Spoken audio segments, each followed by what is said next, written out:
அனைத்து உயிரோடை தமிழ் ILC தமிழ் உயிரோடை தமிழில் அன்பர்களே இலக்கின் சிந்தனை வாராந்த இலக்கு இணைய இதழில் பிரசுரிக்கப்படும் ஆசிரியர் தலையங்கம் அதனுடைய விளக்கத்தை உயிரோடை தமிழ் உறவுகளுக்கு வாரந்தோறும் எடுத்து வரும் நிகழ்ச்சியாக ஒவ்வொரு சனி இலக்கின் சிந்தனை இடம்பெறுகின்றது. இந்த நிகழ்ச்சியில் எங்களோடு தமிழ் அறிஞர் மூத்தாய்வாளர் ஃபெட்மா மாஸ்டர் அவர்களும் பொறியியல் ஆய்வாளர் அரசு அவர்களும் இணைந்து விளக்கத்தை தரும் நிகழ்ச்சியாக இந்த நிகழ்ச்சி இடம்பெறுகின்றது. இருவரும் இணைந்திருக்கின்றார்கள். வணக்கம் மாஸ்டர் அவர்களே. வணக்கம் தனஞானி. வணக்கம் அருஸ். வணக்கம் அரசு அவர்களே. வணக்கம் தனஞானி. வணக்கம் மாஸ்டர். ஆசிரியர் தலையங்கம் இறைமையை தவிர்க்கும் காலம் அல்ல, உறுதிப்படுத்த வேண்டிய நேரம். கடந்த வாரத்துல பிரான்ஸ், பிரித்தானியா, ஜெர்மன் இந்த 3 நாடுகளுடைய அரசு தலைவர்களும் இணைந்து முக்கூட்டு தடையொன்றை ஈரானுக்கு விதித்திருந்தார்கள். அதே போல பிரான்சினுடைய அரசு தலைவர் மேக்ரனும் ஜெர்மனியின் அரசு தலைவர் மேர்ஸும் இணைந்து 2 நாட்டு அமைச்சர்களையும் ஒரே அவையாக அமைத்து அமைச்சரவையை நடத்தினர். இந்த மாதிரியான புதிய செல்நெறிகள் உலக அரசியலில் தோற்றம் பெறுவதற்கு மூல காரணமாக உள்ளது அந்தந்த நாட்டின் பாதுகாப்பும் நாடுகள் உள்ள கண்டத்தின் பாதுகாப்பும் என்பதாக அமைகிறது. இன்றைய உலகு பாதுகாப்புக்கும் சந்தைக்குமாக கூட்டாண்மைகளையும் பங்காண்மைகளையும் கொண்டதாக அரசியலை முன்னகத்தினாலும் இறைமை என்பதும் தன்னாட்சி என்பதும் பேரத்துக்கு உட்படுத்த இயலாதவையாகவே ஒவ்வொரு நாட்டிலும் உள்ளது. இது நாங்கள் கவனத்தில் எடுக்க வேண்டிய ஒன்றாக இருக்கின்றது. இதன்படி சமகாலம் இறைமையை தவிர்க்கும் காலம் அல்ல, இறைமையை உறுதிப்படுத்த வேண்டிய நேரமாக உள்ளது என்கின்ற கருத்து முதன்மைப்படுகின்றது. உலகின் தேச மக்கள் ஒவ்வொருவருக்கும் இது ஒரு முக்கியமான விடயமாக அமைகின்றது. அப்படி கூட்டாண்மைகள் பங்காண்மைகள் வருகின்றது என்பதற்காக ஒரு நாடுகளும் தன்னுடைய இறைமையை விட்டுக் கொடுக்கவில்லை. அதே மாதிரியாக தேச இனங்களும் தங்களுடைய இறைமையை விட்டுக் கொடுக்கவில்லை. அதுதான் மிக முக்கியமான விடயம். அதிலும் ஈழத்தமிழர்கள் போன்ற உலகின் சிறு தேச இனங்கள் காலனித்துவத்துக்கு பல நூற்றாண்டுகள் உள்ளாகியதன் விளைவாக தங்களின் அரசாக காலனித்துவ ஆட்சியாளர்களையும் அவர்கள் திணித்த சமகால அரசாங்கங்களின் படைபல ஆக்கிரமிப்பு ஆட்சியினையும் எதிர்த்து தங்களுடைய இறைமையின் அடிப்படையில் தங்களின் தாயக தேசிய தன்னாட்சி உரிமைகளின் வழி தங்களின் அரசியல் எதிர்காலத்தை அமைக்க இயலாமை உள்ளவர்களாக இன அழிப்பு, இனத்துடைப்பு, பண்பாட்டு இன அழிப்புக்கு ஆளாகி தங்களின் இறைமை ஒடுக்கத்தையும் தன்னாட்சி இழப்பையும் தங்களின் நாளாந்த வாழ்வாக அனுபவிக்க வேண்டியவர்களாக உள்ளனர். இதற்கு ஈழத்தமிழர்களும் பலஸ்தீனியர்களும் கண்முன் நிற்கும் உதாரணமாக உலகில் விளங்கிக் கொண்டிருக்கின்றார்கள். இந்நிலையில் நாடுகள் அல்ல, அமைப்புகள் அல்ல, மக்களே தங்களின் இறைமையை தாங்களே மீளுறுதி செய்ய வேண்டிய நிலையில் இருக்கின்றார்கள். ஜனநாயக வழிகளில் ஈழத்தமிழர்கள் பிரித்தானிய காலனித்துவ அரசு எம்மிடமிருந்து கைப்பற்றிய யாழ்ப்பாண வன்னி அரசுகளுக்குரிய இலங்கையின் வடக்கு கிழக்கு நிலப்பகுதிகளான இந்த மண் எங்களின் சொந்த மண் என்னும் இறைமையை உறுதியின் உறைவிடமாக நின்று மீளுறுதிப்படுத்தி விளவுல எழுவோம் எனும் தளரா முயற்சியால் தன்னாட்சியினை மீளுற்பத்தி செய்யும்படி மட்டும்தான் தங்களுக்கான பாதுகாப்பான அமைதியையும் வளர்ச்சிகளையும் சமகாலத்தில் மீட்டுருவாக்கம் செய்ய முடியும் என்பது இலக்கின் எண்ணமாக இருக்கின்றது. வடக்கு கிழக்கில் வாழ்ந்து வரும் ஈழத்தமிழர்கள் வரலாற்றுக்கு முற்பட்ட காலத்திலிருந்து தொன்மையின் தொடர்ச்சியுமான இறைமையுடன் வாழ்கின்றார்கள். இந்த நிலையில் அவர்கள் தங்களின் இறைமையை மீளுறுதி செய்ய முயற்சிப்பது எந்த வகையில் பிரிவினையாகும் என்கின்ற கேள்வி மக்கள் முன் வைக்கப்பட வேண்டிய ஒன்றாக இருக்கின்றது. அதே போல ஈழத்தமிழர்கள் தங்களின் வரலாற்று தாயகத்தில் தங்களின் தேசியத்தை தங்களின் தன்னாட்சி வழி வளர்த்து தங்களுக்கான பாதுகாப்பான அமைதியான வாழ்வை வளர்ச்சிகளை அமைக்க முயல்வது எந்த வகையில் பயங்கரவாத நடவடிக்கையாக அமைகின்ற கேள்வியும் இருக்கின்றது. இந்த கேள்விகள் அனைத்துலக மக்கள் மத்தியில் எழுப்பப்படவில்லை, வைக்கப்படவில்லை. இதுதான் மிக முக்கியமான விடயம். ஏனென்றால் எந்த ஒரு தன்மையையும் மாற்றுகின்ற தன்மை அந்தந்த நாட்டில் இருக்கின்ற மக்களுக்கு தான் இருக்கின்றது. அந்தந்த நாட்டில் இருக்கிற அரசாங்கங்கள் ஒவ்வொரு அரசாங்கங்களுடன் இணைந்து ஒரு கூட்டு கிளப் மாதிரித்தான் செயல்பட்டு கொண்டிருப்பார்கள். அந்த சூழலில் மக்கள் முன்னாக ஈழத்தமிழர்களுக்கு எந்த அளவுக்கு இறைமை இருக்கின்றது, எந்த அளவுக்கு அவர்கள் தன்னாட்சியுடன் இருந்தார்கள், எந்த அளவுக்கு அவர்கள் உலக பாதுகாப்புக்கும் அமைதிக்கும் வளர்ச்சிகளுக்கும் பங்களிப்பு செய்தார்கள், இந்த விடயங்கள் எல்லாம் பேசப்படாத ஒன்றாக போய் கொண்டிருக்கிறது. இதன் விளைவாக ஈழத்தமிழர்கள் இலங்கையில் ஒரு குடியேறிய இனமாகவோ அல்லது எங்கிருந்தோ வந்தான் விடைச்சாதை நான் என்று சொன்னார் என்ற மாதிரியாக எங்கிருந்தோ வந்த இனமாக உலகால் பார்க்கப்படுகிறது. இந்த நிலையை உருவாக்கியவர் நாங்கள் என்றால் செய்யப்பட வேண்டியவை செய்யப்படாத பொழுது, அதாவது மிருகங்களுடைய அரசுல சாப்பிடு அல்லது சாப்பிடப்படுவா என்பது ஒரு பொதுவான வரவிலக்கணம். அதே மாதிரி மனிதனுடைய அரசுல அடையாளப்படுத்தி அடையாளப்படுத்தப்படுவாய் இது நடக்கிறது. நாங்கள் அடையாளப்படுத்த தவறுகின்ற நேரம் எல்லாம் உலக மக்களுக்கு எங்களை பற்றி வரல. உலக மக்களுக்கு மாற்றம் இல்லை, தமிழகத்தில் இருக்கிற மக்களுக்கு எங்களுடைய நிலை என்னன்னு தெரியாது. இந்தியாவில் மற்ற மாநிலங்களில் இருக்கிற மக்களுக்கு தெரியாது, சாக் நாடுகளில் இருக்கிற மக்களுக்கு தெரியாது. ஏன் இலங்கையிலேயே 2009 பிறகு இந்த கடந்த 16 வருடத்தில் இளையவர்களாக வளர்ச்சியடைந்தவர்களுக்கு பெரிதாக தெரியும் என்று இல்லை. அப்படியான ஒரு சூழலில் இன்றைக்கு ஐக்கிய நாடு சபையில எதையுமே பெற முடியாமல் இருக்க காரணம், இந்த உலகின் மௌனத்துக்கு காரணம் உலகுக்கு உண்மை தெரியாது. உண்மை அறியப்படாத ஒன்றாக தமிழ் மக்களுடைய வாழ்வு சென்று கொண்டிருக்கிறது என்பது ஒரு வேதனையான ஒரு விஷயமாக இருக்கின்றது. அப்படி நாங்கள் இதுக்கு எதிர்வினை செய்வதாக இருந்தால் ஒவ்வொரு உன்னதத்தையும் உழைப்பால் தான் உச்சப்படுத்த முடியும். உழைப்புக்கு செயலணி தேவை. சமூகத்தில் நாங்கள் என்ற உள்ளுணர்வு எங்கள் என்ற உரிமை உணர்வாக மாறாவிட்டால் தாயகம் காப்பது கடமை என்பது வாழ்வாகாது. இன்று ஈழத்தமிழரிடையே நாங்கள் என்ற உள்ளுணர்வை எங்கள் என்ற உரிமை உணர்வை சீரழிக்கும் செயல்கள் எல்லையற்றனவாக வளர்ந்து கொண்டிருக்கின்றன. சமூக ஊடகங்கள் இதனை ஊதி பிரிப்பிக்கின்றன. இப்படியான ஒரு சூழலில் செயலணிகளுடைய தேவை, இந்த காலத்தினுடைய தன்மை, இப்பொழுது ஐக்கிய நாடு சபையுடைய இந்த மனித உரிமைகள் பேரவைக்கு பிறகு செயலணிகளுக்கு கூடாகவே செய்யப்பட வேண்டிய நிலை கூட ஏற்படும். அப்படியான சூழ்நிலை வந்து கொண்டிருக்கின்றது. 15/1/1946 அகில இலங்கை தமிழ் காங்கிரஸ் இணைச் செயலாளர் எஸ். சுப்பிரமணியம் அவர்கள் அக்கால பிரித்தானிய பிரதமராக இருந்த லேபர் கட்சி தலைவர் அட்லி அவர்களுக்கு அனுப்பிய முன்மொழியப்பட்டுள்ள சிலோன் அரசியலமைப்பு குறித்து அகில இலங்கை தமிழ் காங்கிரஸ் கடிதம், அதுல விவரங்கள் கொடுத்திருக்கிறோம். அதுல 178வது பக்கத்துல சோல்பரி அரசியலமைப்பை இலங்கை தமிழர்கள் நிராகரிப்பதாக வெளிப்படையாகவே தெரிவித்தார். அதுல சிறுதேச இனங்களை லேபர் கட்சி மற்ற ஆசிய ஆப்பிரிக்க நாடுகளில் எல்லாம் முக்கியத்துவம் கொடுத்து முன்னுரிமை கொடுத்து சிறுதேச இனங்களுடைய அரசாங்கத்தின் பங்களிப்பை உறுதி செய்தார்.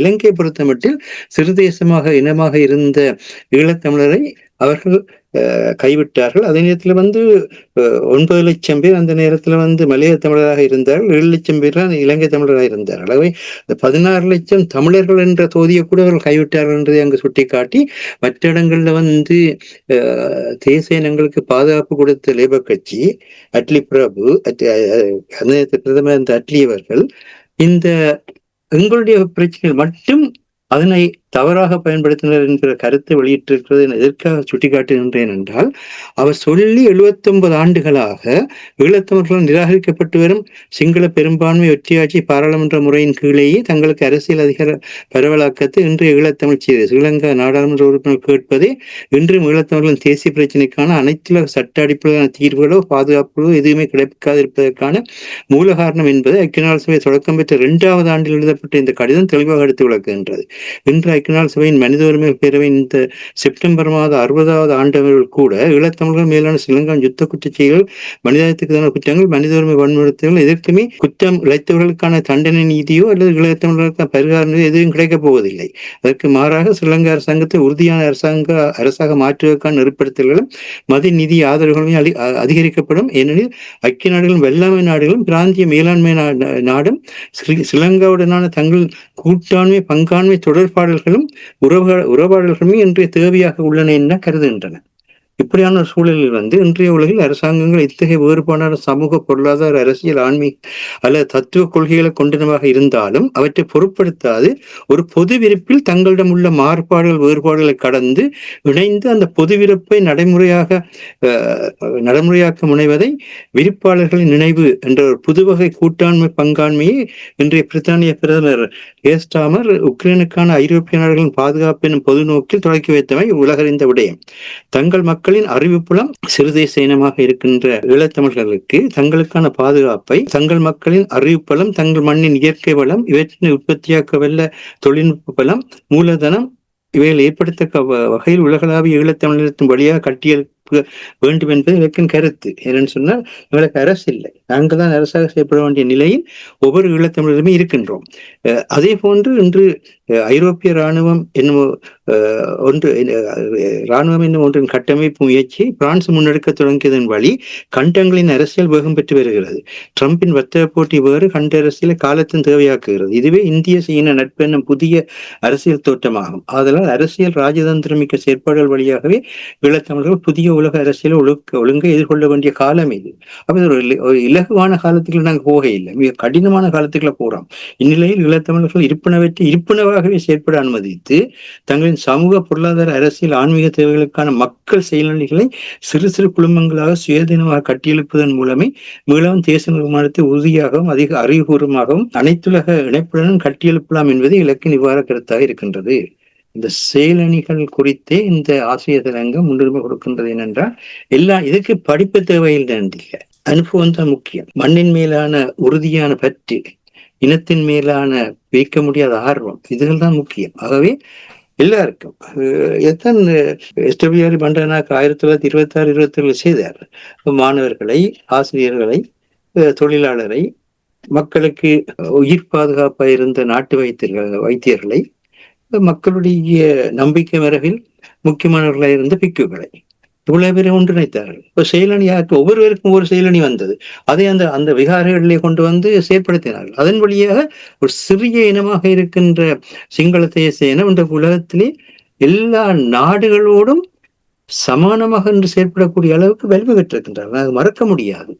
ஒரு சிறிய இனம் சிங்கள இனம் தமிழர்களோடு ஒப்பிட்டால் சனத்தொகை ரீதியில் எவ்வளவு சிறியவர்கள். ஆனால் அவர்கள் திட்டமிட்ட முறையில் செயலணிகளை அனைத்ததன் வழியாக செயற்பட்டார்கள். அரசியலை தாண்டி செயற்பட்டார்கள். அவர்கள் ஒரு நாடு அவர் உருவாக்கி கொள்றானே. நீங்கள் நாட்டை உருவாக்கி கொண்டதை ஒழிய அந்த நேரத்துல இலங்கைக்கு பொறுப்பாட்சி கொடுக்க போகிறதுன்னு சொல்லி 1931 பிரித்தானியா சொன்ன பொழுது அவர்கள் தங்களுக்கான பொறுப்பாட்சியை பெற்றுக் கொண்டார்கள். நாங்கள் எங்களுக்கான பொறுப்பாட்சியை பெறவில்லை.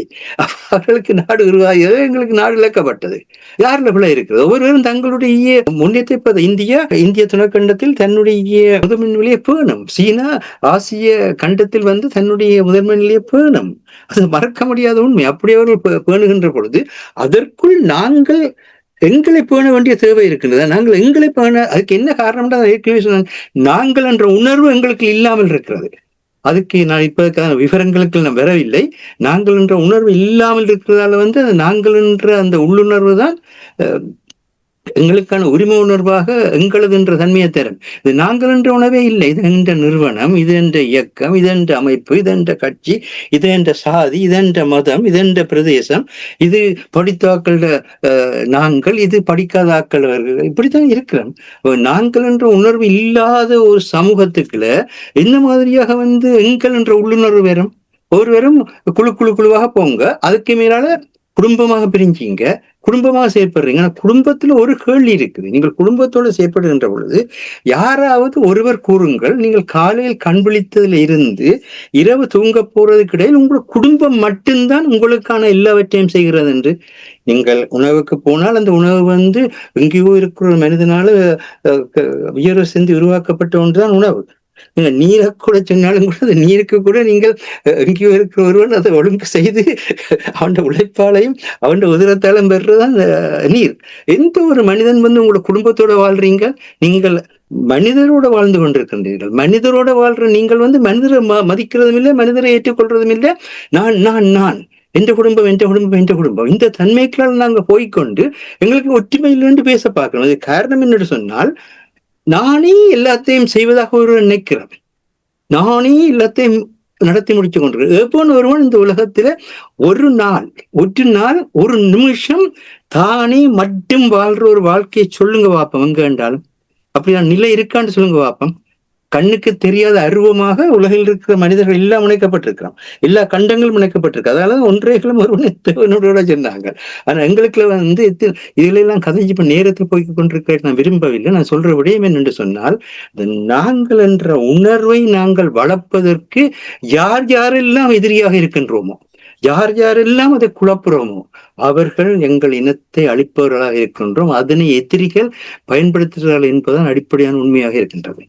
அது தெரிந்தோ தெரியாமலோ அந்த நிலைமை இப்பொழுது இருந்து கொண்டிருக்கின்றதை அவதானிக்க கூடியதாக பலர் கூறுவதை நான் கேட்டிருக்கின்றேன்.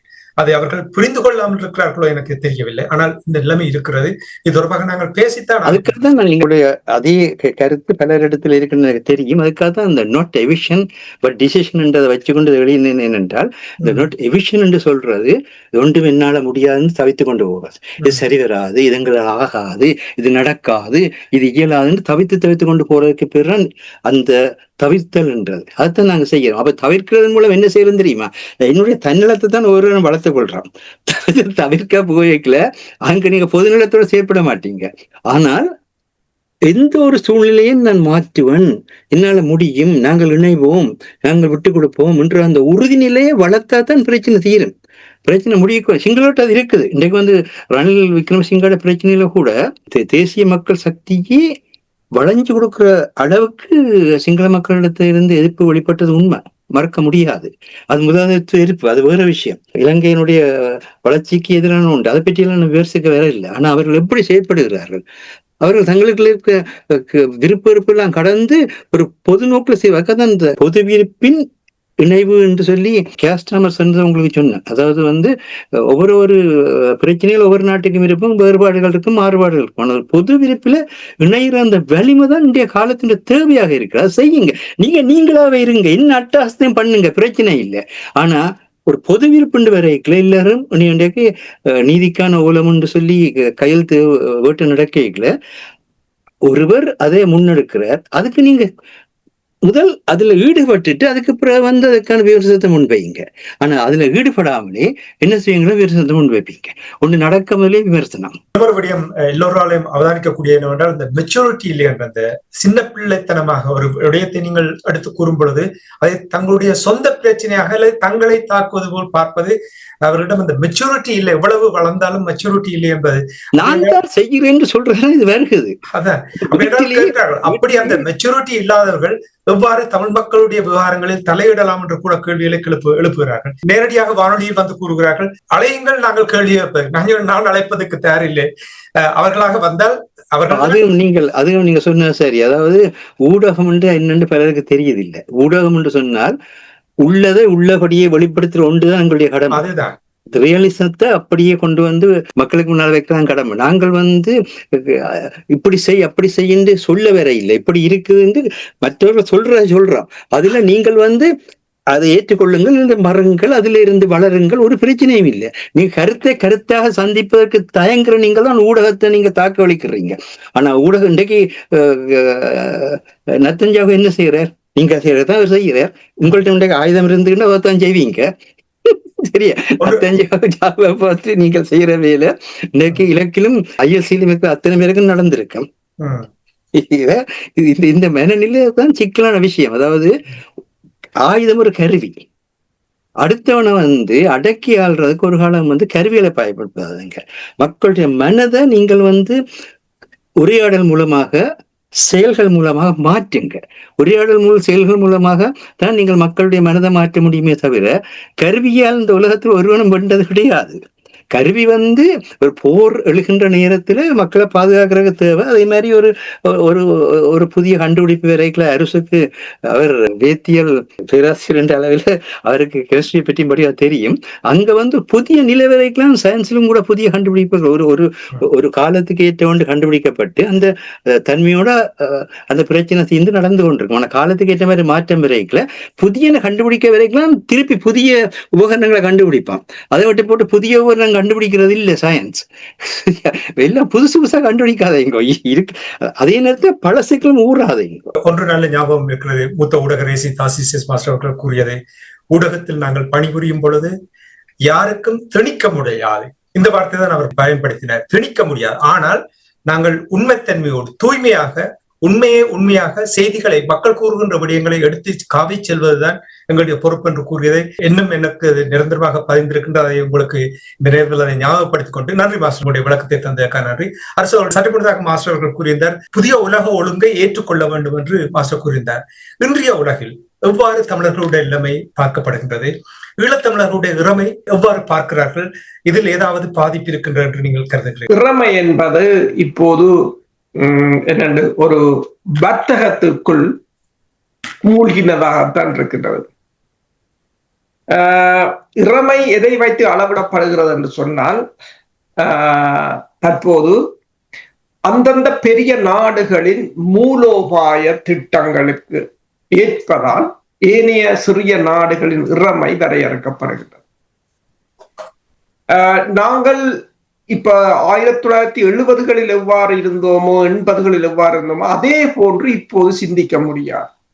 அதே போன்றுதான் அமெரிக்கா இருக்கின்றது, அதே போன்றுதான் ஐரோப்பிய ஒன்றியம் இருக்கின்றது, அதே போன்றுதான் மனிதாபிமான ஒரு ஏஞ்சலாக ஐரோப்பிய ஒன்றியம் பறந்து கொண்டிருக்கிறது என்றெல்லாம் கற்பனை பண்ண முடியாது. அன்று ஏஞ்சலாக இருந்தவர்கள் இன்று பேயாக மாறிவிட்டார்கள்.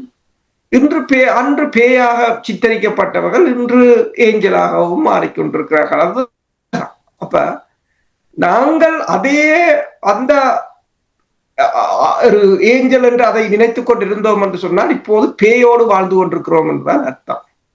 அப்ப முதலில் இதிலிருந்து வெளி வர வேண்டும். இப்போது நீங்கள் பாத்தீங்கன்னு சொன்னால் கிரீன்லாந்தில் ட்ரம்ப் ஒரு இயக்கம் தொடங்குகிறார்.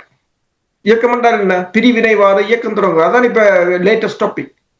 ட்ரம்ப் ஒரு 80களில் இந்தியா இலங்கையில் இயக்கத்தங்களை தொடங்கியது எப்படியோ அதே போன்று ட்ரம்ப் இயக்கம் தொடங்குகிறார். இதுதான் இப்ப பிரச்சனை. அப்ப நெதர்லாந்து அங்கு அவசரமாக அமெரிக்க தூதுவரை கூப்பிட்டு கேட்டது. 3 இன்டெலிஜென்ட் ஆபீசர்ஸ் இறக்கப்பட்டிருக்கிறார்கள்.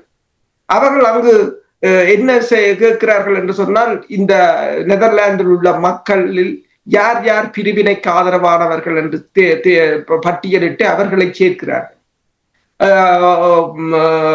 கிரீன்லாந்து, அதாவது டென்மார்க்குக்கு எதிரான கருத்துக்களை உடையவர்கள் பட்டியல் சேர்க்கப்படும். இப்ப இந்த பெரிய நாடுகளின் மூலோபாய எல்லைகள் என்பது மூலோபாய திட்டங்களால் பல சிறிய நாடுகள் என்னென்ன துன்பங்களை சந்தித்தது என்பது வரலாறு. பல போர்கள் ஆரம்பமாகியதும் பல போர்கள் நடந்து கொண்டிருப்பதும் அதனால்தான். இப்ப பாத்தீங்கன்னு சொன்னால், இப்போ அதாவது உக்ரைனில் எவ்வாறு ஒரு களமுனை திறக்கப்பட்டதோ, அதாவது ஐரோப்பிய ஒன்றியத்துக்கும் அமெரிக்காவுக்கும் இடையிலான உரசல்கள் இப்போது அது டென்மார்க் கிரீன்லாந்துல உருவாக போகுது. எனவேதான் அதை நேரடியாக செய்யாமல் ஒரு இயக்கத்தை ஆரம்பிப்பதற்கு முயற்சி. அப்ப இதுதான் உலகம் என்றதை, அதாவது டைனமிக் சேஞ்ச் நாங்கள் திரும்ப திரும்ப கூறிக்கொண்டு வருவது இதுதான். இதை நாங்கள் புரிந்து கொள்ள வேண்டும். இதில் நாங்கள் ஒரு காலத்தில் ஐநா தீர்வை கொண்டு வருமாக இருந்தது. ஆனால் இப்போ அது இல்லை. இப்போது எவரும் ஐநாவை மதிப்பதும் கிடையாது. அப்ப நாங்கள் அதிலே தான் நம்பிக்கையை வைத்திருந்தோம் என்று சொன்னால் இப்போது நாங்கள் நடுத்தருவில் தான் நிற்கிறோம். அதுதான் இப்ப நடக்கிற பிரச்சனையும் அதாகத்தான் இருக்குது. அதில் இப்பொழுது உதாரணத்துக்கு அமெரிக்கா PLO பலஸ்தீனியன் லிபரேஷன் ஆர்கனைசேஷனுக்கு விசா அனுமதி கொடுப்பதற்கு மறுத்திருக்கிறது. அதாவது அவர்களுடைய அமைப்பு அமெரிக்காவில் இருக்கிறது, அதற்கு போவதற்கு விசா மறுத்திருக்கின்ற என்றால் எப்படி இந்த உலகம் இருக்கின்ற பாருங்க. உண்மைதான். சிங்கள மக்கள் இலங்கையில் நடந்ததை பாருங்கள். சிங்கள மக்கள் இதுவரை காலமும் ஏதோ நாட்டை மீட்பார், மிகவும் சுத்தமான மனிதர், மிகவும் உலக தலைவர்களால் போற்றப்படுபவர் என்றெல்லாம் கூறப்பட்ட ரணில் விக்ரமசிங்காவின் இமேஜ் ஒரு நாளில் 12 மணத்தியாலத்தில் தலைகளாக மாறிவிட்டார். ஊழல்வாதி, அரசாங்கத்தை ஏமாற்றுபவர், நாட்டு மக்களின் பணத்தில் உல்லாசமாக வாழ்ந்தவர். இதுதான் இப்போது அவர் மீது கொண்டு வரப்பட்ட குற்றச்சாட்டு. காலம் என்பது, அதாவது இந்த நிலைமை என்ன என்று சொன்னால், அரசியலுக்காக எதுவும் மாற்றப்படும். இது ஒரு அரசியல் போட்டி. இப்ப நாங்களும் இதை எல்லாவற்றையும் புரிந்து கொள்ள வேண்டும். இப்ப நாங்க எங்களை போல, இப்ப மாஸ்டர் கூறியது போல, பிரித்தானியா சுதந்திரத்தை கொடுத்துட்டு போன போது இங்கிருந்த தமிழ் தலைவர்கள் என்ன செய்தார்கள்? சேர் பட்டம் வாங்குவதற்காகவும், பிரித்தானியாவுக்கு அவர்களுடைய சுகபோகங்களை அனுபவித்து விட்டு போவதற்காகவும் வளைந்து கொடுத்தார்கள். வளைந்து முதுகே முறிந்துதான் இப்போது நிற்கிறார்கள். அதுதான் அந்த பிரச்சனை. எழும்ப முடியாத ஒரு நிலை.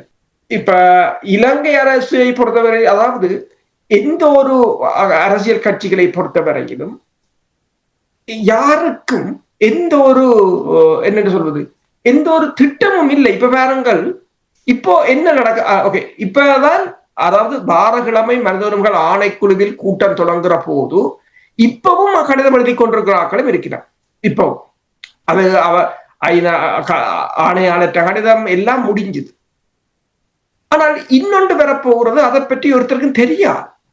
மாகாண சபை தேர்தலை வைக்க போறாங்க. அதுக்குத்தான் அனுரா செம்மணிக்கு போகிறார். அதற்காகத்தான் ரணில் உள்ளுக்கு போனார். ரணிலேன் உள்ளுக்கு போனார், அனுராயன் செம்மணிக்கு போகிறார் என்பதை கொஞ்சமாவது நீங்கள் யோசிப்பதில்லை. அவன் அவன் ஒரு பேப்பரை தூக்கி தந்தாலும் நீங்கள் அதை யோசிக்க வேண்டும். ஏன் தாரான், எதற்காக? இதைத்தான் சொல்வது புலனாய்வுத்துறை என்று சொல்வது. அண்மையில் உங்களுக்கு தெரியும், ரணிலின் கைது அடிப்படை என்னவென்று சொன்னால் அனுரா அரசின் புலனாய்வுத்துறையின் வெற்றியாகத்தான் பார்க்கப்பட்டது. ஏனைய நாடுகளின் புலனாய்வுத்துறையின் தோல்வியாக பார்க்கப்பட்டது. இப்போது அனுராவுக்கு பாதுகாப்பு அதிகரிக்கப்பட்டிருக்கிறது. என்னென்று சொன்னால் அனுரகுமார திசாநாயக்காவுக்கு ஒரு ஆபத்து இருப்பது என்று அவர்கள் உணர்கிறார். நாங்களும் இதில் பல விடயங்களை பேசுகின்றோம். என்ன கூற வருகிறேன் என்று சொன்னால், அவர்கள் எவ்வாறு அலர்ட்டாக இருக்கிறார்கள், என்னென்ன நடக்கப் போகிறது என்பதை தெளிவாக கண்டறிந்து அதை எவ்வாறு தூக்க வேண்டும் என்பதில் அவர்கள் தெளிவாக இருக்கிறார். இப்போ மாகாண சபை தேர்தல் வரப்போகுது என்றால், ஒன்று அனுரா செம்மணிக்கு போகிறார், அடுத்ததாக ரணில் உள்ளுக்கு போகிறார், சுமந்திரன் அடிக்கடி அது தொடர்பாக பேசுகிறார். இதற்கு நீங்கள் ஆயத்தமா? தமிழர் தரப்பு ஆயத்தமா? அல்லது தேர்தலுக்கு முதல் நாள் தான் கூட்டணி அமைக்க ஆக்களை தேடுறது என்று தீர்மானிச்சுட்டு படுத்திருக்கிறீங்களா? இதுதான் எல்லா தேர்தலும் நடந்தது. அரசு தலைவர் தேர்தலில் ஒரு மாதிரி ஒப்பேற்றி விட்டாலும் நாடாளுமன்ற தேர்தல்ல சரக்கி போட்டு, ஏனென்றால் ஒரு கூட்டணியை அமைக்க முடியல கடைசி நேரத்துல எதுக்கும் செய்ய முடியும். அப்ப அதே போல மாகாண சபையையும் ஜேவிபி கைப்பற்றுமாக இருந்தால் தாயக கனவு முடிஞ்சு விடும் என்று நான் சொல்லேன். ஏனென்றால் இன்னொரு தலைமுறை அதை தொடரும், அது வேறு விடயம். இந்த தாயகம் தேசியம் தன்னாட்சி என்று ஏமாற்றுபவர்கள் நிலைமைதான் பரிதாபமாகிவிடும். நன்றி அரசுகளே. மாஸ்டர் வருகின்றேன். உங்களுடைய ஆசிரியர் தலையங்கத்தில் நீங்கள் கூறிய ஒரு விடயத்தை நான் கூறிக்கொண்டு அந்த கேள்வியை கேட்க விரும்புகிறேன். தமிழர்கள் தங்களின் வரலாற்றை, தாயகத்தில் தங்களின் தேசியத்தை, தங்களின் தன்னாட்சி வழி வாழ்ந்து வந்த தங்களுக்கான பாதுகாப்பான அமைதியான வாழ்க்கை வளர்ச்சியை அமைக்க முயல்வது எந்த வகையில் பயங்கரவாத நடவடிக்கையாகிறது என்ற ஒரு கேள்வியை அங்கே கேட்டு, இந்த கேள்வியை அனைத்துலக மக்கள் மத்தியில் எழுப்பப்படாததே உலகின் மௌன நிலைக்கு காரணம் என்று நீங்கள் கூறியிருக்கிறீர்கள். இலக்கினுடைய உறுதியான கருத்து என்று கூறுகிறீர்கள். உலகம் பூராவும் பறந்திருந்து பலவிதமான பிரச்சார பணிகளில் ஈடுபட்டு தமிழ் மக்களுடைய பிரச்சனைகள் தொடர்பாக அந்த காலத்திலிருந்து காலம் வரை இந்த விடயங்களை தெரியப்படுத்தியது என்று நிறைய அமைப்புகளை உருவாக்கி நிறைய படித்தவர்கள் எல்லாம் இருக்கிறார்கள் என்று நாங்கள் அடிக்கடி பேசிக்கொண்டது. இப்பொழுது நீங்கள் இப்படி கூறும் பொழுது எனக்கு அதிர்ச்சியாக இருக்கிறது. அதாவது உலகத்தினுடைய மௌன நிலைக்கு இதை வெளிப்படுத்தவில்லை, அதுதான் காரணம் என்று. அதற்கு என்ன காரணம்? நல்ல ஒரு கேள்வியை கேட்டீர்கள். நாங்கள் இதை முதலே சாதாரண மொழியில சோடாபுட்டி கேஸ் துளிப்பாடுன்னு சொல்லுவாரு. முந்தின சோடா போத்தல உடைச்சால், பிளேன் சோடா போத்தல உடைச்சா புஷ்ன்னு அடிக்கும் மேலான. கொஞ்சம் கவனமானி உடைக்காட்ட மூஞ்சியல் உடம்புகள் எல்லாத்திலும் அடிச்சு விட்டுட்டு போயிரும் தண்ணிங்க. அது மாதிரிதான் நாங்கள் நிகழ்வுகளை விளங்கப்படுத்துற ஆக்களா இருக்கிறோமே தவிர நிகழ்வுகளுக்கு காரண காரியத்தை விளங்கப்படுத்துற இல்லை. என்னென்ன வழியில எல்லாம் நாங்கள் எங்களோட கட்சிய, எங்களோட அமைப்பை, எங்களோட இயக்கத்துல பலப்படுத்துறதுக்கு முடியுமோ அந்த மாதிரியா விளங்கப்படுத்துற முறையில போய் கொண்டு வந்தோமே தவிர ஒருவரும் அதற்கான மூல காரணம் என்ன, அது எதற்கு அரசு இப்ப சொன்னார். இப்ப அரசு சொல்லிக்கலையே எனக்கு மகிழ்ச்சியா இருந்தேன்னு சொன்னால் அதை பற்றி காய்க்க அவரே சொல்லிட்டார். தேசிய மக்கள் சக்தி அடுத்த 10-15 வருடத்துக்கு என்ன மாதிரியாக தங்களுடைய ஆட்சியை இலங்கையில நிலப்படுத்துறதுன்ற பற்றி தான் போய்கொண்டிருக்கிறார்கள். ஒவ்வொரு செயல் எல்லாம் செய்து கொண்டிருக்கிறார்கள். இத்தனை ஆயிரம் கருத்துறாங்க, இத்தனை ஆயிரம் மாநாடு, எத்தனை உலக பரப்பில் இருக்கிறவங்க கூட சேர்க்கிறார். எல்லாம் அவர்களுக்கு தெரியுது இல்லை. அவர்கள் படிப்படியாக slow and steady win the race என்று சொல்லுவாங்க இல்லை, அது மாதிரி மெதுவாகவும் உறுதியாகவும் பயணித்துக் கொண்டே இருக்கிறார்கள். நாங்கள் என்ன செய்யறோம் என்றால் ஒவ்வொன்றையும் அந்த நேரத்துல ஊதி பெருப்பிச்சு அந்த நேரத்துல எங்களால் ஆன அளவுக்கு சத்தம் வச்சு கத்துவோம். இப்போ தெருவில் நான் கடைக்கு போய் கொண்டிருக்கிறேன். கடைக்கு போய்க்கல 4 பேர் கையில மட்டையை பிடிச்சு கொண்டிருக்கிறாங்க, 10 பேர் கத்தி கொண்டிருக்கிறாங்க. அதை தாண்டேக்கல சரி, ஏதோ ஒரு நாட்டுடைய தேவைக்காக ஒரு மக்கள் சேர்க்கா நிற்கிறாங்க. நாங்கள் அதை தாண்டேக்கல அந்த நிமிஷம் அதை அப்படி இவங்க நிற்கிறாங்களோன்ற எண்ணம் பேர். நாங்கள் அதுல நிக்கிறோமா, பாக்குறோமா, அதை எடுத்துக்கொண்டு போறோமா, கேட்கிறோமா, ஒன்றும் இல்லை. இந்த எங்களுடைய வேலை, எங்களுடைய தேவை, இதோட தாங்க போயிடுவோம். அப்ப அது அந்த நேரத்துல ஒரு சலனத்தை ஏற்படுத்துமே தவிர அது உறுதியான தன்மை ஏற்படுத்தாது. முதலாவது என்னென்றால், இப்ப ஈழத்தமிழர்களுடைய இருப்பினுடைய உலக பாதுகாப்புக்கும் அமைதிக்குமான தேவை என்ன, அது முதல் வெளிப்படுத்தப்பட வேண்டும். உலகத்துல ஒவ்வொருவரும் தன்னுடைய இனத்தினுடைய நாட்டினுடைய பாதுகாப்பு தான் மையம் செயற்பட்டு கொண்டிருக்கிறாங்க. அப்ப எங்கள பகுதியில தான் இந்து கடலினுடைய 5/3 பகுதி இருக்குது. எங்கட பகுதியில தான் எத்தனையோ இடத்துல வானம் 45 பாதையில சரீர தன்மை இருக்குது. எப்படி நாசால இருந்து இலகுவாக புயிர்ப்ப கடந்து வானவெளிக்கு பயணங்களை செய்ய முடியுமோ அப்படியான தன்மையில உங்கள்கிட்ட இருக்கு.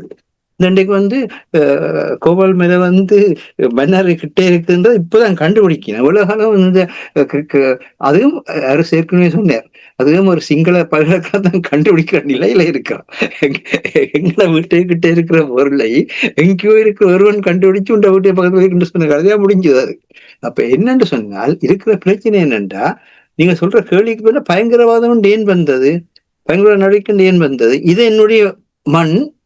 தலைவர் சொன்னார், தலைவர் தெளிவாக இருந்தார். ஆனா தலைவர் தெளிவாக சொல்லி அதை நடைமுறைப்படுத்தி கொண்டு போகல தமிழர்களுக்குள்ள படித்தவர்கள் இருந்தவர்கள், தமிழர்கள்ல உயர் பதவியில் இருந்தவர், அது வெளிநாடுகள்ல படித்தவர்களாக உயர் பதவியிலும் இருந்தவர்கள் எங்களுடைய மக்களுடைய போராட்டத்தை தங்களுடைய போராட்டமாக அவர் கருதவில்லை.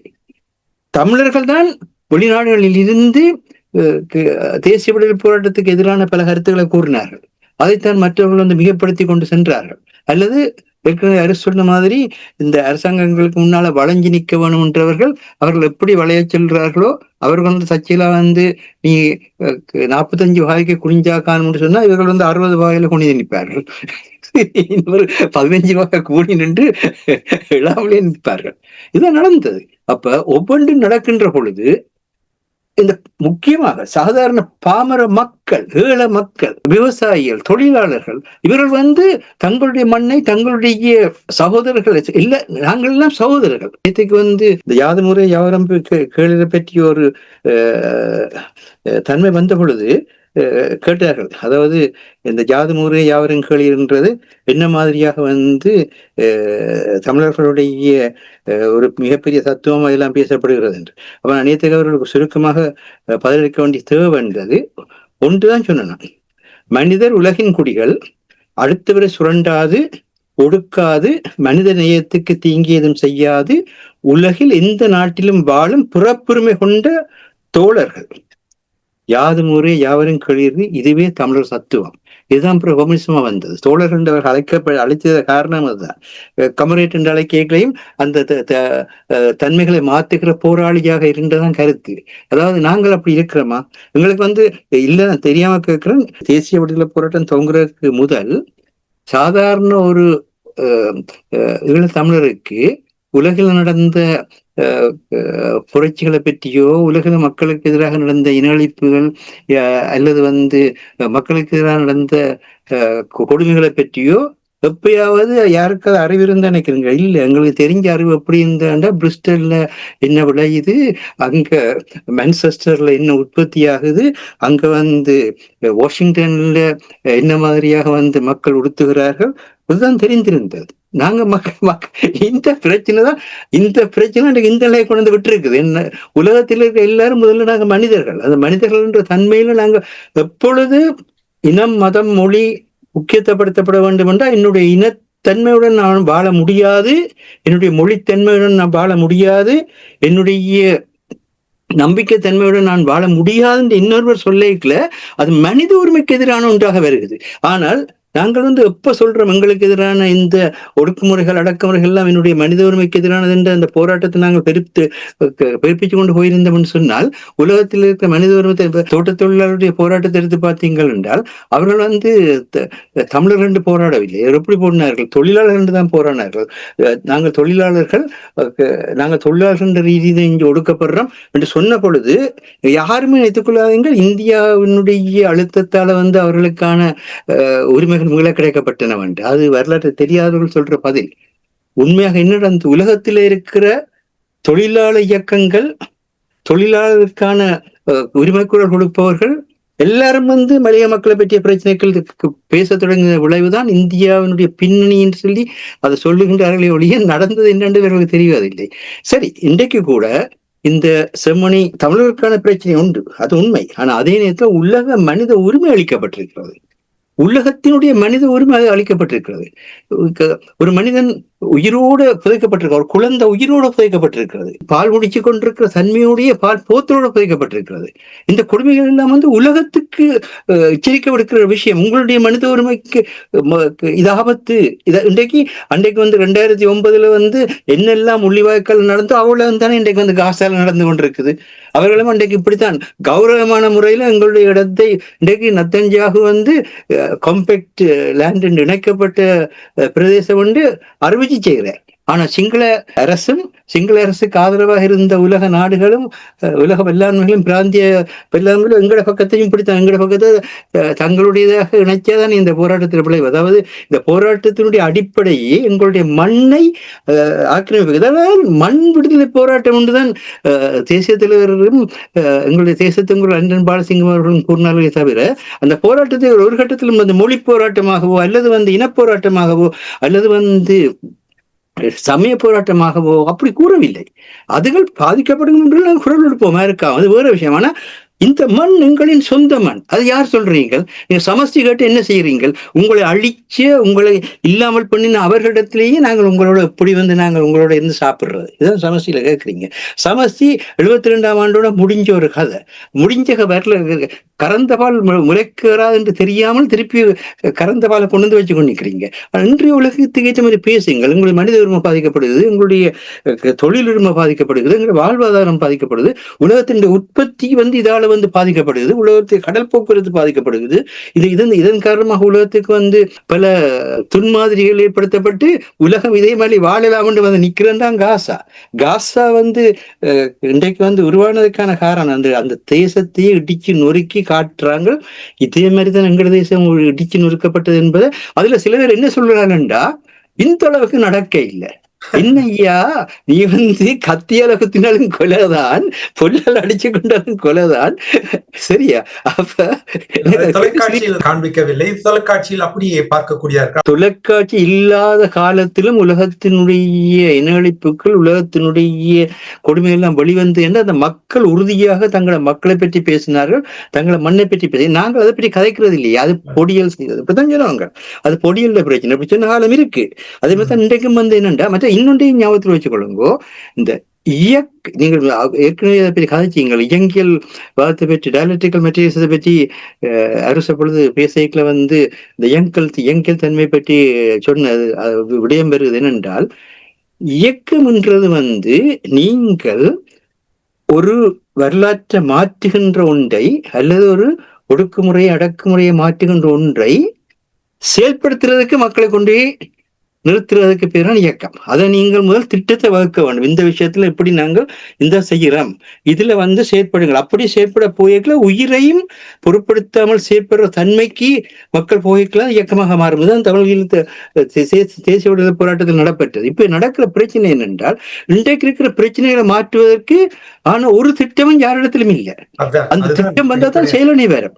இப்ப பாத்தீங்கன்னா எல்லா ஜனாதிபதி செயலணின்ற ஏன் உருவாக்குறாங்க? எங்களுடைய 2009ஆம் ஆண்டு போராட்டத்துக்கு பிறகு அது மட்டும் சிங்கள அரசாங்கள்ட்ட பெருசா இருக்கே இல்லை. 2009ஆம் ஆண்டுக்கு பிறகு ஒவ்வொரு ஜனாதிபதியும் செயலணிகளை உருவாக்கி இல்லையா? ஏன் அத எல்லாரையும் உள்ளே கொண்டு தாங்கள் உருவாக்கிய அந்த கட்டமைப்புகளை உள்ளே கொண்டு வர நீங்க செயலணியை உருவாக்கினீங்கள் என்றால் தான் அந்த செயலணியில இயக்கம் பெறும். ஒன்று இருக்கின்றது. உங்களிடம், அதாவது இப்ப மாஸ்டர் கூறியிருந்தார், அனுரகுமார திசாநாயக்கனுடைய அரசாங்கம் 15 ஆண்டுகளுக்கு ஆட்சியில் இருப்பதற்கான ஒரு திட்டத்தை வைத்துக் கொண்டிருக்கிறார்கள். ஆட்சிக்கு வருவதற்கு முன்னரே பலர் கூறியதை நான் கேட்டிருக்கின்றேன். எவ்வளவோ திட்டங்கள் கட்டமாக அவர்கள் முன்னெடுத்து வந்தார்கள். ஏன்னா இப்ப நீங்கள் கூறினீர்கள், அனுரகுமார திசாநாயக்கனுடைய அரசாங்கம் 2 தடவைகள் ஆட்சியில் இருந்தால் தமிழீழத்தை தற்காலிகமாவது மறக்க வேண்டும் என்று நீங்கள் கூறினீர்கள். கேள்வி என்னவென்றால், சரி, சூழல் இவ்வாறு இருக்கிறது, இந்த காலம் பதில் சொல்லும், சரியாக ஒரு திட்டத்தோடு செயல்படுகிறார்கள் என்றால் ஏன் தமிழர்கள் இருந்து பேசி உரையாடி தங்களுக்கான ஒரு தீர்வை பெறுவதற்கான உரையாடலை நடத்த முடியாது? உரையாடலை நடத்தலாம், பேசுவதில் தவறில்லை. இப்ப ஜேவிபியுடன் பேசுவதில் தவறில்லை. ஆனால் நாங்கள் ஜேவிபியாக பேசுவதுதான் தவறு. நீங்கள் தமிழராக பேசினீங்கன்னா தவறில்லை. நீங்கள் என்ன செய்கிறீர்கள்? ஜேவிபியில் இணைந்துதான் எலெக்ஷனை கேட்கிறார்கள் கொஞ்சம் பேர். அப்ப அதையத்தான் அவங்க தமிழற்ற பிரதிநிதி, நாங்கள் தமிழர்கள் என்றால் இவர்கள் அவர்களும் தமிழர் தான் நாம் சொல்லுவார். அவர்கள் அதைத்தான் சொல்லுகிறார்கள். அப்ப தமிழராக நாங்கள் இருந்து கொண்டு எங்கள் எல்லைக்குள் இருந்து கொண்டு நீங்கள் யாரோடும் பேசலாம், அனுராவோடும் பேசலாமே. இந்த விடுதலை புலிகள் அதைத்தான் செய்தார்கள். 4 பேர் நாடாளுமன்ற உறுப்பினர்களாக வந்தால் அவர்கள் தான் ஒட்டுமொத்த தமிழினத்தினுடைய பிரதிநிதிகள் என்று அவர்கள் அப்படி ஏற்றுக்கொள்ள முடியும், அவர்கள் அப்படி எதிர்பார்க்க முடியாது. அப்ப இங்கே தமிழரிடம் அந்த பொறுப்பு இருக்கிறது இல்லையா? புதிய ஒரு ஆட்சி இருக்கின்றது, சரியான வழியில் அந்த கவர்னன்ஸ், ஊழல் இல்லாமல் செயல்படுகின்ற அந்த நாட்டில் இனப்பிரச்சனை இருக்கின்ற உறுதியாக தெரிகின்ற இந்த நேரத்தில் அதை சரியாக கையாளுவது தமிழர்களுடைய பொறுப்பும் இருக்கிறது தானே? தமிழர்களிட பொறுப்பு இருக்கிறது, உண்மைதான். அதற்கான சூழ்நிலையை அந்த அரசும் ஏற்படுத்த வேண்டும். சரி, முதலில் அனுர அரசு ஒரு நல்லெண்ண சமிக்கைகளையாவது ஏற்படுத்த வேண்டும். இப்ப ரணில் மீது ஊழல் குற்றச்சாட்டு பாய்ந்ததென்றால் தமிழர்களில் கூட எத்தனையோ பேர் ஊழல்களில் ஈடுபட்டவர்கள் இருக்கிறார்கள். தமிழர் தாயகத்தில் ஊழலில் ஈடுபட்ட எத்தனையோ தொல்லியல் திணைக்களம், வனவிலங்கு திணைக்களம் என்று சொல்லி பல திணைக்களத்தை சேர்ந்தவர்கள் இருக்கிறார்கள். சரி, இப்போது செம்மணிக்கு போகிறார். செம்மணியில் போய் அந்த செம்மணியில் விசாரணைகளை சுயாதீனமாக நடத்தி அதற்கு பொறுப்பான சந்திரிகாவை பிரித்தானியாவிலிருந்து நாடு கடத்த சொல்லி கேட்பாரா? இதுதான் பிரச்சனை. என்னென்னு சொன்னால், சிங்கள தேசத்தை பொறுத்தவரை 2 சட்டங்கள், தமிழர்களுக்கு பிரிம்பானது ஒரு சட்டம், சிங்களவர்களுக்கு இன்னொரு சட்டமாகத்தான் இருக்கு. ஆனா உண்மையாக அந்த நாட்டில் ஒரு ஒழுங்கான நிலைக்கு கொண்டு வருவது என்றால் கட்டமாக தனி கையாளலாம். ரணில் நிறைவேற்று அதிகாரம் கொண்ட அரச தலைவரை 2 மணத்தியாலத்துக்கு தூக்கி உள்ள போட முடியும். ஆனால் தமிழற்ற பிரச்சனை என்று வரும்போது வட்டமேசை, சதுரமேசை, முக்கோண மேசை, திம்புவில பேசுறது, அமெரிக்காவில பேசுறது, நோர்வேக்கு போறது, ஒரு குழுவை அமைப்பது, தீர்வு பொதியை செய்வது என்று உலகத்திலே என்னென்ன இருக்குதோ அத்தனையையும் கொண்டு நாளை கடத்துவதில் இருந்து தெரிகிறது என்னென்றால் தீர்வை தர விருப்பமில்லை என்பதுதான். மஹிந்த ராஜபக்ஷவும் இதைத்தான் கூறினார். தீர்வு என்றால் என்ன, தோசையை ஒரு இரவில் சுடுறதுக்கு என்று கேட்டார். ஓகே, தமிழர்கிட்ட தீர்வு தான் உங்களுக்கு தோசையாக தெரிகிறது. உங்களுக்குள் ஒரு பிரச்சனை வரும்போது என்னென்று நீங்கள் ஒரே இரவில் சுட்டு முடிக்கிறீர்கள். அதுதான் அந்த முக்கியம். இப்ப இன பாகுபாடு என்பது இதுதான். இப்ப இந்த மனநிலையிலிருந்து வெளிவந்ததென்றால் நாங்கள் வரவேற்கிறோம் அந்த எந்த அரசை. முதலில் நீங்கள் இரண்டால் பாதிக்கப்பட்டவர்கள் நாங்கள், பாதிப்பை ஏற்படுத்தியவர்கள் நீங்கள். இன்று வரை ஒரு மன்னிப்பு கூட கேட்கவில்லை. அந்த மக்களுக்காக யாரும் இறங்கவில்லை. அந்த மக்கள் 3000 நாட்களை கடந்து வீதியில் இருக்கிறார்கள். ஒரு புகைப்படத்தை நீங்கள் பார்க்கலாம். ரணில் விக்ரமசிங்கா யாழ்ப்பாணம் வந்த போது மாவை சேனாதராஜாவும் பக்கத்தில் இருக்கிறார். ரணில் விக்ரமசிங்காவின் காலடியில் ஒரு தாய் கிடக்கிறார். நீங்கள் திரும்பியும் பார்க்கவில்லை. ஏன் ஏவிபி தனது தோழர்களை கூட மறந்து விட்டது, புதைகுழியில் இருப்பவர்கள். ஏனென்றால் அவர்களுக்கு இப்போது ஆட்சியை தக்க வைப்பது முக்கியம். பல சிக்கல் நிறைந்ததுதான் இலங்கை அரசியல். அந்த அரசியலுக்கு ஜேவிபி இப்போது போராடி கொண்டிருக்கிறார். அது அப்பப்ப எங்களை சமாதானப்படுத்துவதற்காக, அதாவது தனது சிங்கள இடத்தில் தன்னை பலப்படுத்தும் வரை தமிழர்களை ஒரு ஓய்வு நிலையில் வைக்க வேண்டும். எல்லா கட்சிகளிலும் பிரச்சனை இருக்கிறது, தமிழர்களையும் பிரச்சனை இருக்கிறது. அப்படி என்று சொன்னால் தமிழர்கள் இங்கிருந்து எப்படி, எந்த பாதையில் செல்வது, எப்படி செல்வது? உண்மைதான். தமிழர்களை பொறுத்தவரையில் தமிழர்களுக்கு இலகுவானது பூகோள அரசியலின் பொறுத்தவரையில் என்னென்ன நிகழ்வுகள் இடம்பெறுகின்றது, நாங்கள் எந்தெந்த நாடுகளுடன் கதைக்க வேண்டும், எவ்வாறு அனைத்துலக சமூகத்தை உள்ளுக்கு கொண்டு வர வேண்டும் என்பதில் இவர்கள் தீவிரமாக செயற்பட்டார்கள் என்று சொன்னால் இலங்கை அரசை வழக்கி கொண்டு வரலாம். இலங்கை அரசுடன் நேரே போயோ அல்லது இந்திய அரசுடன் நேரே போயோ அல்லது அமெரிக்காவுடன் நேரே போயோ எந்த விதமும் எதுவும் நடைபெறப் போவதில்லை. எதிர்த்து நின்றவர்கள் தான் இன்று சாதித்திருக்கிறார்கள். சீனாவை பொறுத்தவரையிலும், ரஷ்யாவை பொறுத்தவரையிலும், வடகொரியாவோ ஈரானோ எதிர்த்து நின்றவர்கள். வளைந்து கொடுத்தவர்கள் ஈராக்கோ ஈரானோ சிரியாவோ வளைந்து கொடுத்தவர்கள் அத்தனை பேரும் முறிந்து விழுந்ததாகத்தான் சரித்திரம். எதிர்த்து நின்றவர்கள் என்று நீங்கள் கூறும் பொழுது எதிர்த்துத்தான் தமிழர்கள் நின்று போராடினார்கள். ஆனால் இப்பொழுது ஒரு பலவீனமான நிலை, ஒரு தற்காலிகமாக இருக்கலாம் அந்த பலவீனமான நிலை. எதிர்த்து நிற்பது என்பது ஆயுதங்களுடன் மட்டும் எதிர்த்து நிற்பதில்லை. உங்கள் கொள்கைகளை வைத்துக் கொண்டு நீங்கள் எதிர்த்து நிற்கலாம். சமூகம் தவறாக புரிந்திருக்கிறது. என்னென்று சொன்னால், நீங்கள் உறுதியாக நிற்பது ஆயுதம் கையில் இருக்கும் போது மட்டுமல்ல, ஆயுதம் இல்லாமல் நிச்சயமாக அதில் உறுதியாக இருக்கிறார்கள். ஆனால் நீங்கள் கூறுவது போல் அதற்கான சரியான வேலை திட்டங்கள், சரியான அறிவுப்பலம், ஆட்பலம் இவை எல்லாம் ஒன்று சேரும் பொழுதுதான் அந்த உறுதியான பயணத்தை மேற்கொள்ளலாம். தளம்பல் நிலை இருந்து கொண்டிருக்கின்றது. அதனால்தான் நீங்களும் இப்போது கூறினீர்கள், தற்காலிகமாக கூட அந்த நிலைமையில் மாறினாலும் ஏதோ ஒரு கட்டத்தில் தமிழர்களுடைய தாகம் தீர்ந்துதான் ஆகும் என்று நீங்கள் கூறுகிறீர்கள். நன்றி அரசோகளே. மாஸ்டர், நீங்கள் அதே கேள்வியை நான் உங்களிடம் முன்வைக்கின்றேன். அனுரகுமார் திசாநாயக்காவுடன் பேசுவதற்கான வாய்ப்புகள் இருக்கிறது. நீங்கள் கூறுகிறீர்கள் ஒரு நிதானமாக அவர்களுடைய பயணம் அமைந்திருக்கிறது. அரசு அவர்கள் கூறினார், அப்படி அந்த பயணம் அமைந்தால் தற்காலிகமாக ஈழத்தை மறக்க வேண்டிய ஒரு நிலைமையும் ஏற்படலாம் என்று கூறும் பொழுது, அனுரகுமார் திசாநாயக்காவுடன் பேச்சுவார்த்தையில் ஈடுபடுவது தமிழர்களுடைய பொறுப்பு என்று நீங்கள் நம்புகிறீர்களா? பேச்சுவார்த்தை என்று சொல்றது இதுதான் என்னுடைய நிலை என்று சொல்வதுதான் பேச்சுவார்த்தையை தவிர, இதுதான் என்னுடைய நிலை, இந்த நிலையிலிருந்து நான் அசைய மாட்டேன். ஆனா உன்னுடைய நிலைப்பாடுகள் சில முரண்பாடுகளுக்கு கூட இன்னிலிருந்து முரண்படுகிறது, அதை எப்படி மாற்றியமைக்கிறதுதான் பேசலாமே தவிர, என்னுடைய நிலையை எடுத்துரைக்கலாம் பேச்சுவார்த்தையை தவிர, நாங்கள் உன்னுடைய நிலைக்கு வாரதுக்கு நாங்கள் இப்படி எல்லாம் செய்கிறோம், நீ அதை ஏற்றுக்கொள்றியாண்டு போறதல்ல பேச்சுவார்த்தை. இல்ல, அது தமிழரை பொறுத்ததுதான். எப்படி நீங்கள் அதை கையாள தமிழரை பொறுத்தது. இவர்கள் இவர்களே எப்படி சமஷ்டியை முன்வைத்து பேச்சுவார்த்தை நடத்துறது. தேசிய தலைவர்களுடைய காலத்துல 31 ஆண்டுகள் நடைமுறை அரசு இருந்து, தமிழ் அரசு இருந்து, அதுக்கு பின்னணியில நாங்கள் எங்களுடைய மண்ணுக்கான மக்களுக்கான உலக அங்கீகாரத்தை கேட்டுக்கொண்டிருக்கிறோம். அப்ப எங்களுடைய மண்ணுக்கு மக்களுக்கான உலக அங்கீகாரம் இன்றைக்கும் கோரப்பட்ட நிலையில இருக்குது. அந்த மக்கள் எங்களுடைய மண்ணில இருந்து எங்களுடைய மக்களை யாருமே அசைக்க முடியாது, ஒரு காலத்தில் நடக்க போறதும் இல்லை. என்று சொன்னால் இந்த தமிழருடைய நீண்ட வரலாற்றிலேயே இப்படி எத்தனையோ இருண்ட காலங்கள் வந்திருக்குது. ஆனா எங்களுடைய சாதாரண மக்களுடைய, ஏழை மக்களுடைய, விவசாய மக்களுடைய, தொழிலாளர் மக்களுடைய, மாணவர்களுடைய உறுதி அன்றிலிருந்து இன்றைக்கு கொண்டு உறுதியாகத்தான் இருக்கிறது.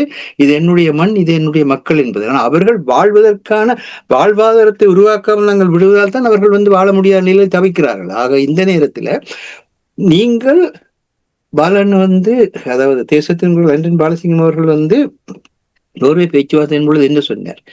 பேச்சுவார்த்தைகளை நடத்துவதற்குரிய அரசியல் கலாச்சாரம் இல்லை, பொலிட்டிக்கல் கல்ச்சர் இல்லை அங்க. அப்படியான ஒரு நிலையில் நாங்கள் மக்களுடைய தேவைகளை, மக்களுடைய நாளாந்த அடிப்படை தேவைகளை பூர்த்தி செய்வதற்கான இடைக்கால அரசை நடத்துறோம்.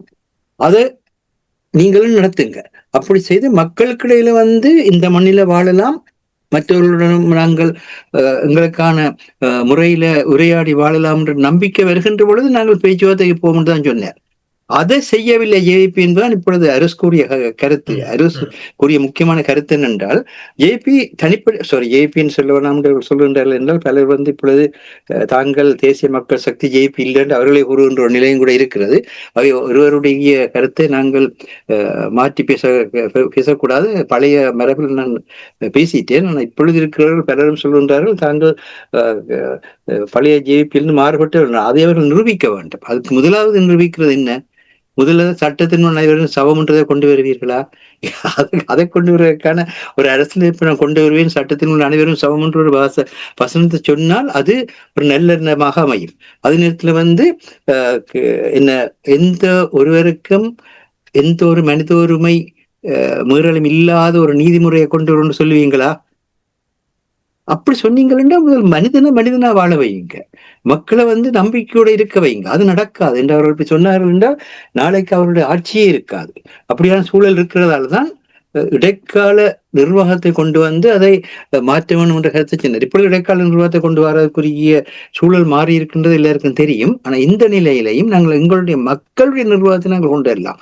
செயலணிகளை அமைச்சு அவர்களுடைய எல்லாரும் சேர்ந்து, அதாவது இப்ப இருக்கிற யாரையும் குறை சொல்வதை நிறுத்த வேண்டிய ஒரு கட்டமாக இருக்கிறது. என்ற ஒருவர் என்று சொன்னால் மற்றவர் அதற்கு 108,000 விதண்டாவாதங்கள் செய்கிறோன்றாத்தான் போய்கொண்டிருக்கிறது.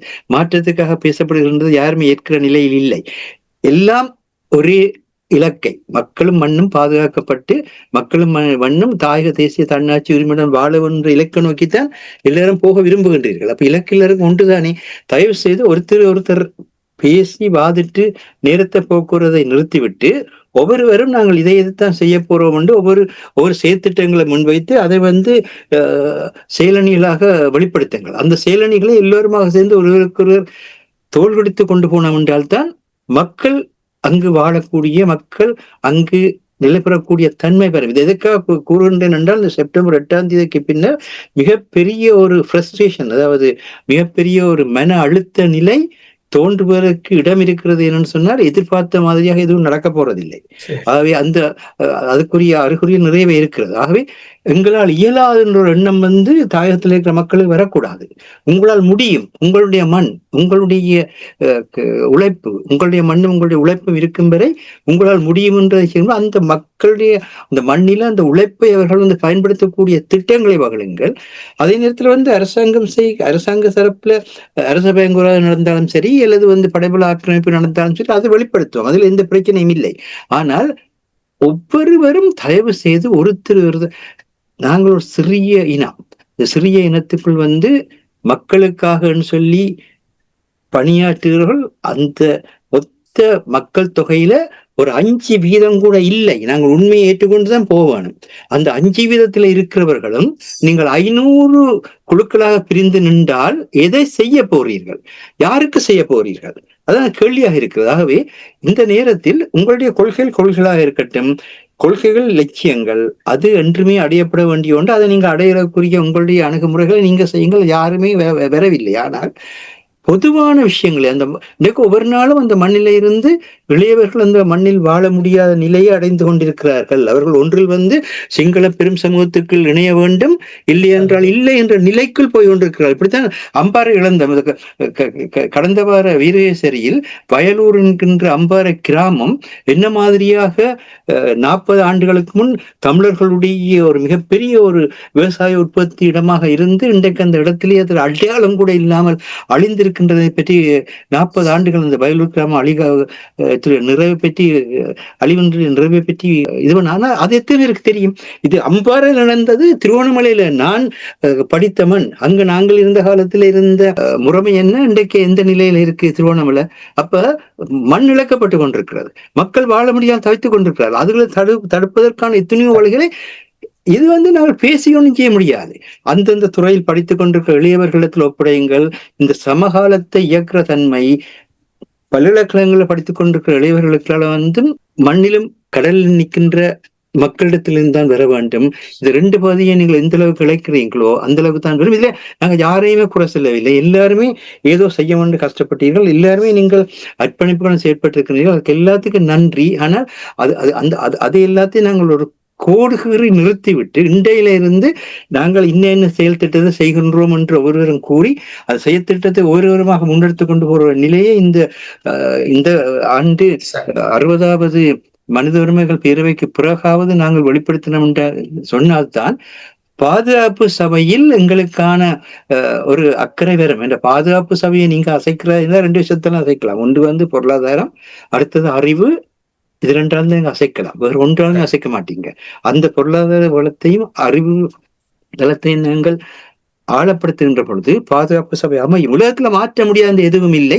அது தமிழினால் மாற்ற முடியாத என்றும் எதுவும் இல்லை. அதுக்கு மிகப்பெரிய உதாரணம் தான் தேசிய தலைவர் அவர்கள். தேசிய தலைவர் அவர்கள் ஒரு 31 ஆண்டுகளில் உலகினுடைய அத்தனை நாடுகளிலும் ஈழத்தமிழரை பற்றி மட்டுமில்லை, தமிழர்களை பற்றியும் கூட அறிய வைத்தார்கள், பேச வைத்தார்கள், உண்மைகளை தெரிய வைத்தார்கள். அதை நாங்கள் தொடர வேண்டும். இதுதான் இதை எதுக்காக சொல்றேன் என்றால், தயவு செய்து மக்களே, நீங்கள் இந்த செப்டம்பர் 8ஆம் தேதிக்கு அனுரகுமார திசாநாயக்க அங்கு ஐக்கிய சபைக்கு வந்ததுக்கு பிறகு எல்லா நாடுகளும் அவருக்கான மிகப்பெரிய ஒரு உறவாடல் செய்வார்கள் என்று அவர்களுக்கு அந்த நாட்டில் நிற்க வேண்டும் என்ற தேவை இருக்குது.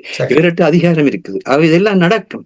இவர்களெல்லாம் கண்டு நீங்கள் கலங்காமல் எங்களுடைய மண்ணை, எங்களுடைய மக்களை நாங்கள் ஜனநாயக வழிகளில் அறிவு மூலமாகவும் பொருளாதார வளத்தின் மூலமாகவும் நாங்கள் பாதுகாப்புக்குரிய செயலணிகளை உருவாக்குங்கள்.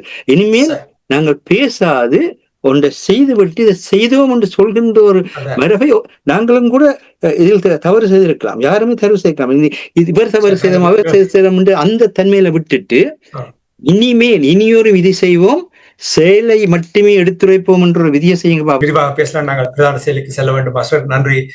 நீங்கள் கூறுவது சரி. அதாவது செயல் வடிவத்தில் இறங்கி செய்து காட்டினால், வாயால் பேசுவதை விட செய்து இதை சாதித்து காட்டியிருக்கிறோம் என்று கூறும் பொழுது, ஆரம்பத்தில் தேசிய தலைவர்கள் எதிர்த்தார்கள் என்பது இன்றைக்கு இருக்கிறது தெரியுமா? நாங்கள் அங்கே இருந்து எங்களுக்கு தெரியும். தேசிய தலைவராக இருந்தாலும் சரி, போராளிகளாக இருந்தாலும் ஆரம்பத்தில் எத்தனை எதிர்ப்புகளை சந்தித்தார்கள். ஆனால் அவர்கள் செயலை செய்ய செய்ய செய்ய அந்த செயலினுடைய வலிமை காரணமாக எதிர்த்தவர்கள் எல்லாம் ஆதரவாளர்களாக மாறினார்கள். இதுதான் தேசிய விடுதலை போராட்டம் எங்களுக்கு படிப்பித்த உண்மை என்பதை சொல்லி உங்களிடத்திலிருந்து விடைபெறுகின்றேன். நன்றி, வணக்கம். நன்றி மாஸ்டர். ஆணவத்தை ஒரு பக்கத்தில் ஒதுக்கிவிட்டு இனத்துக்காக, சமூக நலனுக்காக செயல்பட்ட எல்லோரும் உங்களை வரவேற்பார்கள், தடம் பதித்தவர்களாக பார்ப்பார்கள். ஆனால் ஐஎல்சிக்கு வாங்கோ, இலக்குக்கு வாங்கோ, நாங்க இன்னதை செய்யறோம் என்று எழுத்துல எழுதுங்கோ, பேசுங்கோ, உங்களுக்காக இந்த ஊடகம் ஒன்றுமே திறந்திருக்கும் என்பதையும் உங்களுக்கு சொல்கிறோம். நாங்கள் இன்றைய இலக்கின் சிந்தனை நிகழ்ச்சியை தொடர்ந்து கொண்டு வந்து மீண்டும் ஒரு நிகழ்ச்சியில் இணைந்து கொள்வோம். இன்றைய நிகழ்ச்சியில் பங்கெடுத்த தமிழ் அறிஞர், மூத்த ஆய்வாளர் ஃபெட்மார் மாஸ்டர் அவர்களுக்கும், போரியல் ஆய்வாளர் அரசு அவர்களுக்கும் நன்றி கூறி தனாஞானி இந்த நிகழ்ச்சியை கொண்டு வருகின்றேன். நன்றி, வணக்கம் மாஸ்டர். நன்றி, வணக்கம் அரசு. எமது பார்வையாளர்களுக்கு வணக்கம். மக்களின் குரலாய் ஓங்கி ஒலிக்கும் இலக்கு மின்னிதழ் மற்றும் உயிரோடை தமிழ் வானொலி ஆகிய இவ்விரு ஊடகங்களும் உங்களைப் போன்ற எமது நேயர்கள், நண்பர்களின் ஆதரவிலேயே இயங்கி வருகின்றன. மிக குறைந்த வளங்களுடன் பல இடர்கள் மற்றும் தடைகளை தாண்டி பயணிக்கும் எமது ஊடகங்களின் பணிகள் மேலும் வளர உங்களால் முடிந்த நிதியுதவியை வழங்கி இன்னும் காத்திரமான செயற்பாடுகளை முன்னெடுக்க உதவுமாறு மிகவும் பணிவன்புடன் வேண்டி நிற்கின்றோம். உங்கள் பங்களிப்பு உங்களின் உரிமை குரலாய் ஓங்கி ஒலிக்கும். நன்றி.